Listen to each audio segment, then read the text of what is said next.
ẹ̀yin ọmọ bíbí ìlú Ìwó Olúpọ̀nà ilé Ògbóòkúta Ọ̀gbàgbà àti agbègbè rẹ̀ ẹ̀yin dà ọmọ odò ọba àti agbègbè rẹ̀ lórílẹ̀‐èdè Amẹ́ríkà ẹ̀sùn mọ́ bí ọmọ ìlú Odídẹrẹ́ àti àyíká rẹ̀ ní Canada ẹ̀pọ̀ ṣẹ̀ṣẹ̀ Ìwó Land Descendant Association Incorporation ló ń pè yín síbi àpérò àpèjẹ ìfarakínra tún ìríra ẹni yọ̀ tá a pè ní Dallas Texas Convention 2023 ẹlẹ́ẹ̀kejì irú ẹ̀ Second Annual Convention lórílẹ̀‐èdè Amẹ́ríkà àti Canada lọ́jọ́ kọkàndínlọ́gbọ̀n oṣù Agẹmọ ọdún 2023 29 July 2023 ní Victoria Grace Event Center 2405 North Highway 360 Suite 2508 Grand Prairie Texas 75050 ẹ̀túyáyá kájọ péjú síbi àpérò ọdún yìí díẹ̀ nínú ètò tá a pèyàmọ́ ní ìdánilẹ́kọ̀ọ́ ìpàdé ọmọ ìlú ọ̀rọ̀ wúrí ìfarakínra ijó orin wẹ̀jẹ̀wẹ̀mú ọ̀wẹ́kẹ̀ àti bẹ́ẹ̀ bẹ́ẹ̀ lọ nínú àwọn èèkàn ọjọ́ náà ni ẹ̀dà àbí káyọ̀dé Rahman President Ìwó Land Descendant Association High Chief Sharafadin Babalola Vice President àtàwọn ẹni àyẹ́sí pàtàkì míì láti fi ìwé pè Mistura Ọmọbọ́láńlé Asúnramú gbajúgbajà òṣèré tíátà lórílẹ̀‐èdè Amẹ́ríkà àti kọ́mẹ́dọ̀tún Akínpẹ̀lú bàbá Yorùbá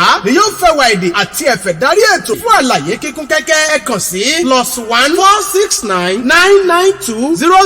0020 tàbí +1 817 630 1695 olùkéde Dallas Texas Convention 2023 Committee.